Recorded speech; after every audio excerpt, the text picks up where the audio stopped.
He had one piece of paper in his hand, just one, and the moment he placed it on that pulpit, 3 of the most powerful men in the Vatican turned white. This is the story of what really happened in the 72 hours before that funeral, because what the cameras captured, a pope breaking down in front of the entire world, was only the surface. Underneath it was something far darker, a conspiracy that had been quietly bleeding the Catholic Church for nearly a decade, and a dying man who left behind a secret that he knew would either save the Church or destroy the men who ran it. Stay with me, because the detail that everyone missed, the one thing the cameras almost didn't catch, changes everything you think you know about this moment. It started at 4:15 in the morning. Pope Leo XIV was asleep when his personal secretary, Archbishop Giovanni Ferrara, walked straight into his bedroom without knocking. Didn't announce himself, didn't wait, just walked in and turned on the light. The Pope sat up immediately. He didn't ask what was wrong. He could see it on Ferrara's face. Someone was dead. Ferrara said one word, just one, a first name, and Leo knew exactly who it was and exactly what it meant. Cardinal Tscherrig, aged 79, had died in the night. Now, if you only know what the Vatican press office told the world that morning, a 2-line statement, no cause of death, no further details, then you have no idea what was actually happening inside the Apostolic Palace in those first hours. Because by 8 a.m., 3 separate cardinals had already contacted the Pope's office with an unusual request. They didn't want a public funeral. They wanted something small, quiet, private. And that's when Leo knew something was deeply wrong. Tscherrig wasn't just any cardinal. He was the man who, more than anyone else alive, was responsible for Leo XIV sitting in the chair of Peter at all. Back in 2015, when Robert Prevost was still a relatively unknown bishop, Tscherrig had spotted something in him during a conference in Buenos Aires. A clarity, a stubbornness about truth, a refusal to perform the kind of comfortable diplomacy that had become the Vatican's second language. Tscherrig had quietly put Prevost's name in front of Pope Francis. That single recommendation set off a chain of events that led, years later, to the papacy itself. Leo owed Tscherrig more than most people knew, and now 3 cardinals were standing in line to tell him to bury that man without ceremony. The first was Cardinal Marco Bellini, a man known in Vatican circles for his ability to deliver catastrophic news with the calm of someone ordering lunch. He sat across from the Pope, sipped his espresso, and spoke carefully. He said there were documents, letters, communications connected to Tscherrig's final months. And if those documents surfaced during a large public event, there could be significant embarrassment. Leo leaned forward. Embarrassment to whom? Bellini paused. To several members of this curia. Leo's response was 4 words. The funeral will proceed. Full honors, St. Peter's Basilica. He would preside personally. Bellini's hand tightened around the armrest. The meeting lasted 4 minutes. He left without finishing his espresso. Now here's what you need to understand about what Leo did next. He didn't call his advisors. He didn't convene a committee. He made one request, and one request only. He asked for Tscherrig's personal files. All of them. Every document, every letter, every private note from the cardinal's residence. By 5 o'clock that afternoon, 2 sealed boxes arrived at the papal study. Leo dismissed everyone, and for the next 6 hours, alone in that room, he read. What he found inside those boxes was not what anyone expected. Tscherrig had been keeping a private dossier, not hidden, carefully stored. It contained correspondence between senior Vatican officials and external financial entities, offshore accounts, shell companies, money earmarked for charitable missions across sub-Saharan Africa, schools, hospitals, programs for the desperately poor that had been quietly, systematically redirected. Over 7 years, nearly 90 million euros had vanished, and the paper trail led directly to 3 cardinals who were still active in the curia. 3 men who had been in the room when Leo was elected pope. 3 men who had kissed his ring. But that wasn't what stopped Leo cold.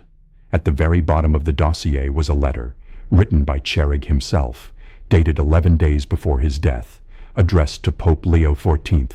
It had never been sent. In it, Tscherrig wrote that he had carried this burden too long, that he had been complicit in his silence, that he had chosen diplomacy over truth, institutional peace over justice. He asked for forgiveness, not because he deserved it, but because the Church deserved a pope who knew the full truth. And then, in the final lines, he wrote something that Leo would later say never left his mind, These men will try to stop you. They have stopped others before. Do not let them stop you." Leo read that letter 3 times. Then he set it down and stared at the wall for a long time. The next morning they came back. This time it wasn't just Bellini. He brought 2 others, Cardinal Austo Ferrer, the prefect of the Dicastery for Evangelization, and Archbishop Luciano Parenti, the secretary of the Council for the Economy. 3 of the most powerful men in the Vatican, standing in the Pope's office, uninvited. They said the documents Tscherrig had collected were taken out of context, that he had been elderly, confused, that every euro could be accounted for. Leo stood up. He was not a tall man. But when he spoke, the room shifted.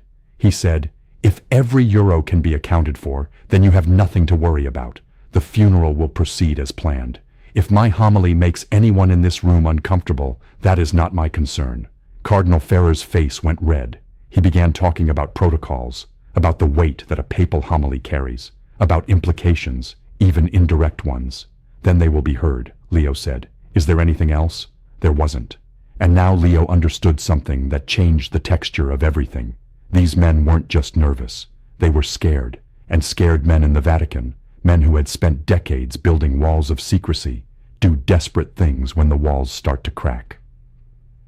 That night, Leo finally began writing. He sat at his desk with a single lamp burning and Tscherrig's unsent letter beside him. He wrote in English first, then translated sections into Italian and Spanish, 4 complete drafts in 6 hours. At midnight, he read the final version aloud to himself in that empty room. His voice cracked twice. He kept both cracks in the script. May 16th arrived under a gray Roman sky. St. Peter's Basilica was full 2 hours before the service began. 47 countries had sent delegations. 12 heads of state sent representatives. The entire College of Cardinals was present. The coffin was carried in by 6 Swiss guards. Simple oak, no gold inlay, because Tscherrig had specified in his will that he wanted to leave the world the way he entered it, without ornament. Leo processed in behind the coffin wearing simple white vestments. No elaborate cope, no jeweled mitre. Everything about his appearance was a message, and every person in that basilica could read it. They waited through the readings, they waited through the choir, they waited through the liturgy. Because everyone, the cardinals in scarlet, the diplomats in dark suits, the journalists in the press gallery with their fingers hovering over keyboards, the ordinary faithful weeping quietly in the back rows, everyone knew they were waiting for one thing. And when the moment finally came, Leo XIV rose from his chair and walked to the pulpit. He adjusted the microphone. He looked out over the sea of faces, and he began with 5 words that made the entire basilica go absolutely silent. Emile Paul Tscherrig was not a perfect man. What followed next was unlike anything heard from a papal pulpit in living memory. Leo spoke about doubt, about regret, about the knowledge that sometimes, in the service of institutional peace, a man chooses silence when he should have spoken. In the front row, Cardinal Bellini shifted in his seat.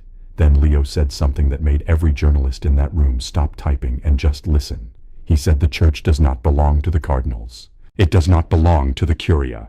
It does not belong to the Pope. It belongs to the faithful, the millions of ordinary people who place their trust in them.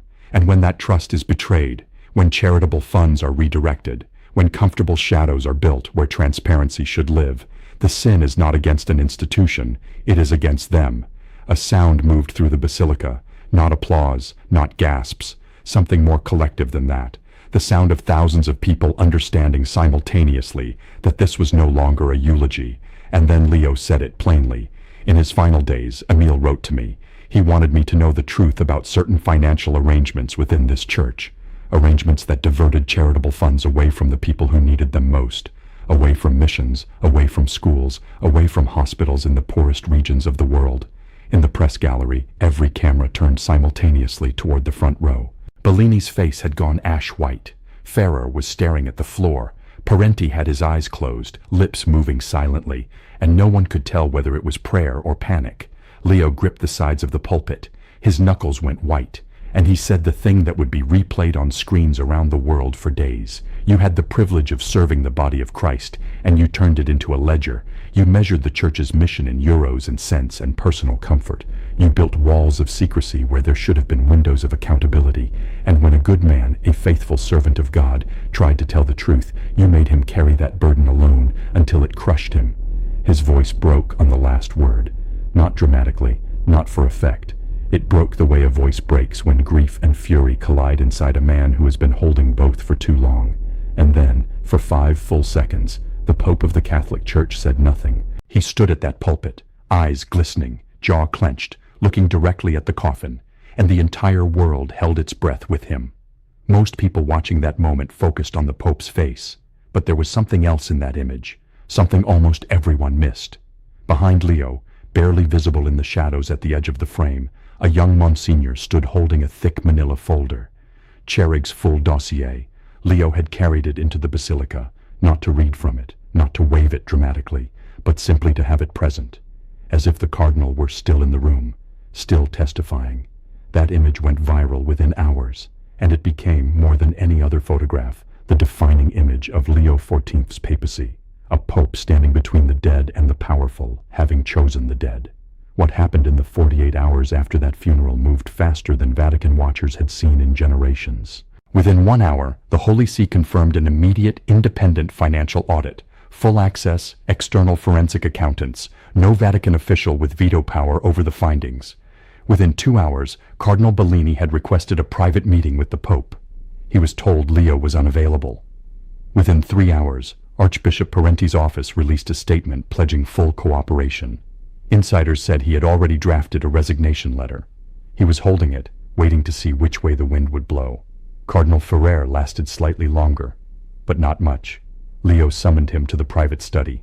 No aides, no recorders, just 2 men, and a single sheet of paper that Leo placed on the desk between them, a transfer authorization signed by Ferrer himself, routing 12 million euros from a West African mission fund to a holding company in Malta, whose board included Ferrer's own nephew. Schools, Leo said quietly. That money was supposed to build schools in Burkina Faso. Ferrer stared at the paper. His hands were shaking. "You'll destroy me," he whispered. "No," Leo said. "You did that yourself. I'm offering you the chance to face God with some shred of honesty left." Ferrer's resignation was on Leo's desk the next morning. But Bellini was different. Bellini didn't resign, didn't cooperate. He hired lawyers, activated media contacts, began framing the investigation as an overreach, a pope weaponizing grief for political purposes. Vatican legal experts warned Leo that a prolonged fight could damage the church further. Leo's response was a papal decree stripping Bellini of his responsibilities and placing him under formal canonical investigation. It was the most aggressive use of papal authority against a sitting cardinal in decades. When the press asked for comment, Leo's communications director delivered a single pre-approved line. "The chair of Peter does not negotiate with those who steal from the poor." That line ran on the front page of newspapers in 40 countries. Across the Catholic world, something unexpected was happening. Parishes that had been watching their Sunday numbers shrink for years saw people coming back. Not floods, but enough to notice. A priest in São Paulo said people told him they felt, for the first time in years, like the Vatican was speaking to them rather than at them. A Catholic school in Manila played the homily for its students. Children, unprompted, asked if they could write letters to the Pope. A retired American archbishop who had publicly opposed Leo's election told a local television station 3 simple words: "I was wrong." The homily clip passed 200 million views in under 48 hours. But Leo wasn't watching the metrics. On the evening after the funeral, he did something he had never done as Pope. He walked alone to the Vatican cemetery. No Swiss guards, no aides, just a man in a white cassock moving through the evening light. He stood at Tscherrig's freshly covered grave for nearly 30 minutes. A groundskeeper who kept his distance later said the Pope appeared to be speaking. Not praying. Speaking. As if the man beneath the earth could still hear him. No one knows what was said. When Leo returned to the Apostolic Palace that night, his secretary noticed something different about him. The grief was still there. The weight was still there. But underneath it now was something that hadn't been present before. Ferrara would later describe it with a single word: unbreakable. The audit continues. Bellini remains under canonical investigation. Ferrer has retreated to a monastery in northern Italy. The early figures suggest that 90 million euros may be a conservative estimate. But here's what I want you to sit with. Because this is the part that history will remember long after the legal proceedings are forgotten. A man dying alone wrote a letter he couldn't send. He carried decades of institutional guilt to his deathbed and left behind the one thing he hoped might finally be too heavy to bury: the truth. And the person he addressed that letter to, the one person he trusted to actually read it, chose to stand at a pulpit in front of the entire world and say, "No more." Not strategically, not after a committee meeting or a media consultant signed off on it, in the middle of a funeral, with a cracking voice and white knuckles and 5 seconds of silence that the whole world watched without breathing. That is not the story of an institution reforming itself.